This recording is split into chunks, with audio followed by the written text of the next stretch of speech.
So this is the story of how we found Max. So I was at a job site and I got a phone call.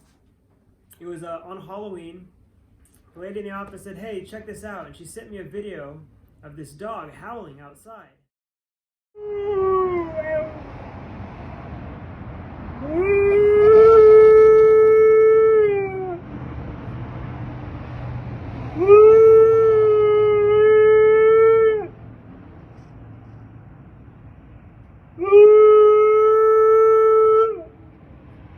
Where you going, puppies?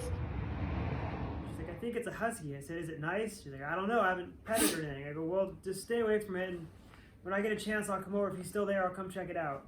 So about an hour or so later, I showed back up.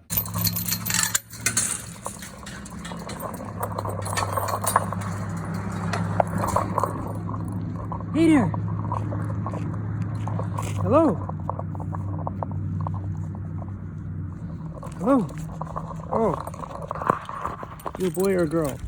Hey. Oh. Oh, thanks for the hug.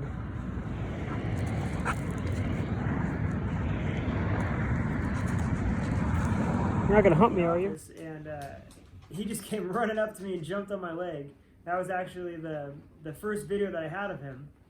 And so I started petting him. He kind of smelled pretty bad. As you feel his fur, there were scabs and stuff all over him. His nose is kind of scarred up. He looked a little bit beat up. So we got him some food, and I went back to the job site. And when I did, at the end of the day, he was still there hanging out. So I was like, you know what, I'm going to try to bring him home. Maybe give him a bath or something and find out who he belongs to. So I brought him home. I was sort of scared at first because I wasn't sure if he was going to bite me or not. I mean, you know, it's a street dog, for all I know. So I got him some treats, and I threw him up into the truck, and I got him to get into the truck. And then I brought him home, and I decided, well, I'm going to give him a bath, which I really wasn't sure if I should or not because my dog Chloe, she hates baths.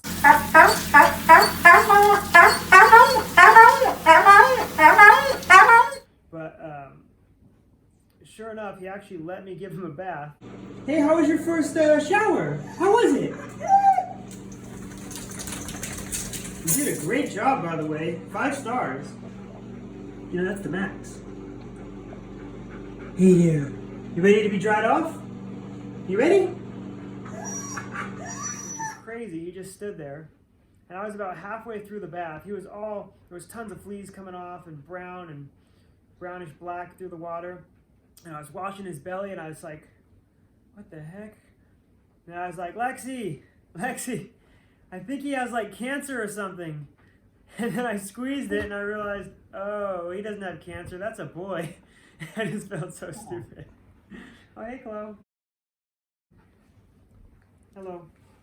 So, anyways, I brought him back into the other room, and he rolled around everywhere, and he went all crazy, and had a great time. But when I was all done, he was cleaned up and everything.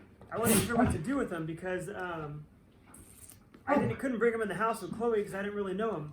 I didn't know how he was going to react, and I didn't want to just introduce him like that. So I ended up bringing him back to the office. In that particular area where he showed up, it's really a miracle he wasn't hit by a car because it is a very, very busy road.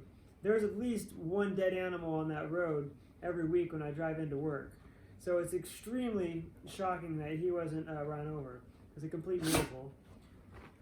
Also, the other thing is there's not a lot of homes in that area. In fact, there's none on that particular part of the road. There's only businesses and big open fields. So that's when I ended up going to all the businesses and asking them if there was their dog or if they knew whose it was. We even contacted the person who got in the car wreck and asked them, and it wasn't their dog either. So it's most likely that he was dropped off in that area because it happens a lot. In fact, after I got him, a couple days later, I was driving down that road and I actually noticed 3 other dogs just running together in a pack. And I went off to my job. I was on a job site, it was like about an hour away. And I get a call from the lady in the office and she says, "Oh, I just saw Max crossing the road." and he just came back into the gate. And I'm like, you didn't get hit? What the heck? I go, you have to go. I shut the gate, but I didn't put the chain on it, and I didn't realize that he can open the gate. So I said, you need to go out there and shut that gate right now. She's like, oh, okay, I will. And then I talked to her for a few more minutes. She goes, I don't hear him outside anymore. And she goes and looks outside, and he was gone. Then my stomach just sank. I was like, no way. Maybe he's over here by the, he likes chasing cats. I made her walk all the way around the office, and he was nowhere to be found. And I couldn't do anything because I was like a good 45 minutes away. I was on a job site. I couldn't leave. So all day I just felt like, man, I think he disappeared. Pretty sure that he's just gone. Like, hopefully I could find him. And I ended up working late. By the time I got back in, it was like 4:30. It had been like 6 hours or so. I went to I ran into the office and I went into the camera. I fast forwarded. All I see him is go down the road, like right next to the car. So I jumped in the truck and I drove down there. I went to the furthest business and I asked them and showed a picture. Have you seen this dog? Like, oh yeah, I saw him like hours ago. He came up to about where we were at and he turned around and he ran back the other direction. So don't fall. So I ended up going to the next business, and they didn't speak any English, so I just showed them a picture. And after a few minutes, they're like, "No, yeah, I don't know." And I went to another business, and they're like, "Oh yeah, we saw him. He's actually been up and down this road for the last week or so. We've been feeding him cat food. He's been chasing our peacocks." So I was like, "Well, have you seen him today?" Like, "No, I haven't seen him since yesterday, which was the day that he showed up at our office." So I went to the last business that was there, and I said, "Hey, have you seen this dog?" And I showed the picture. And he's like, "Oh, you lost the dog? Yeah, I did see this dog." I go, "Do you know where it went?" She goes, "Oh, the owner's daughter actually took it home." And I was like, "Well, was it their dog?" No, it's not their dog. They were gonna go take it to the vet and then the animal shelter or something. So I called them and, "Can you guys bring him back?" Or they said, "Yeah, I'll bring him back."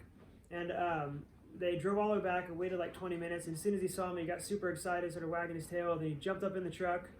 And I talked to the lady, and she said that she brought him over to the vet, and he wasn't chipped. Obviously, he didn't have any collar or anything on when we had found him. So she thought maybe he'd just been living on the streets for a while because they've seen the dog like in that area before. So I ended up getting him and bringing him home. I brought him home. He still had fleas, so I put diatomaceous earth all over his body. Getting that diatomaceous earth bath, buddy. Look at that.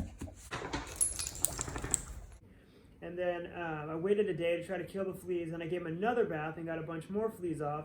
But then I noticed above his tail, he just kept chewing it, and it was all green and nasty, and his breath stunk because he kept on licking it and everything. So I brought him to the vet. So, can you fix this? And they said, yeah. Then I said, is he neutered? So he reached down there and goes, no, he's not neutered. Not only that, only one testicle is actually dropped. So I was like, well, what does that mean? Okay, we can neuter him, but we have to do this surgery. He said, you just cut his stomach and you go in there and you find the other testicle, you bring it down, and then you neuter him. So I was like, okay, well, let's do that. And then, because they already have to put him under in order to shave and scrape all the infection and stuff off. And then I also called and said, well, how much would it be to clean his teeth? And they're like, yeah, we can clean his teeth too. It's like another $200. I was like, all right, well, let's just do it all at once because I do not want to put him. I know it's not good to put the dog down and bring it back up and put him down because it ends up like just messing with their memory and their head and everything. So I did it all at once, and when I picked him up, he was just freaking out because I didn't realize how much pain he was going to be in after doing that surgery. Yeah, but it's looking better. It was pretty pussy. Yeah, it was really pussy. I think that's why his breath stunk. Yeah, probably. Yeah, he was licking it all the time. Yeah, and then with the dental, and then also just being under anesthesia for so long, we didn't want to keep him under for so long, and he started waking up really quick. Oh, okay. So we were trying to clean his area that we did the whole incision and everything. We tried our best for you, but we really couldn't because he was just in so much pain. We might just scream a little bit once in a while, but the pain medication that's being sent home will help. And then it will take 10 days to take out the staples. Okay, I'll take the staples? Mm-hmm. Okay. Yeah, so bring them back in 10 days? 10 days, and then keep the cone on for 10 days. And then give him some soft foods. Okay. I know, Papa. So I took him home. He was in a lot of pain. I gave him his medicine. I set him up. That was actually the first time I let him stay inside of our house. and we set up a little gate for him, and he laid there in the corner all cute. And the next day I noticed he was starting to lick at his staples. He had like 20 staples on his stomach. So he was starting to lick at the staples. So I called the vet and said, is he supposed to be able to get to the staples? Oh, no. And they asked what size cone. I told him, like, oh, it's too small. I said, well, what do I got to do? I go, just bring him to Petco. I go, how do I know which size? Well, just bring him with you. And I didn't realize at the time, but that's actually a terrible idea. He was in a lot of pain, and he wasn't taking his pain medicine. He wouldn't take it. So I brought him with me, and he was fine when I first loaded him up. But after I tried that other cone on him, he just freaked out. And he just started, he like bit me in the ankle and bit me in the wrist and was like coming after me, but he was tied to me, so I couldn't get away from him. And finally he just stopped, and it really freaked me out. I tried to put that cone on him, and it wouldn't work because he was freaking out. So I loaded him up into the truck, and the whole way back he was trying to eat his like stitches, but he couldn't. If I went anywhere near him, he would try to bite me. So I was just feeding him treats and driving and feeding him treats and driving and trying to get back to the house as quick as possible, thinking I can get him his pain medicine, make him calm down a little, and then get that cone back on him. But he wouldn't eat anything. He wouldn't have meat. He wouldn't have crackers. He finally, after trying everything, we found some cheese and put it in some cheese, and he actually did eat it. But at that point, I was too freaked out, and he tried to bite me so many times. So my mom and I took him to the emergency vet for them to. They said they're going to put him under, and then put the cone on and bring him back. But apparently, by the time we got there, the medicine had kicked in, and they were able to put the cone back on him. She was scared too. He growled at her. She kind of like hit him with the towel to get him to like stop trying to chew it himself. But really, it's all because they didn't give us the right cone. So that was like super scary, and it freaked me out. So if you want to hear more stories about Max and I, go ahead and send a comment down below and tell us what you think. Bye-bye. So go ahead and like, comment, subscribe, dingle that little bell thingy, whatever you're supposed to do. I don't know. I'm new to this YouTube thing. Look at these eyes. Oh, look at these eyes. You can't resist, can you?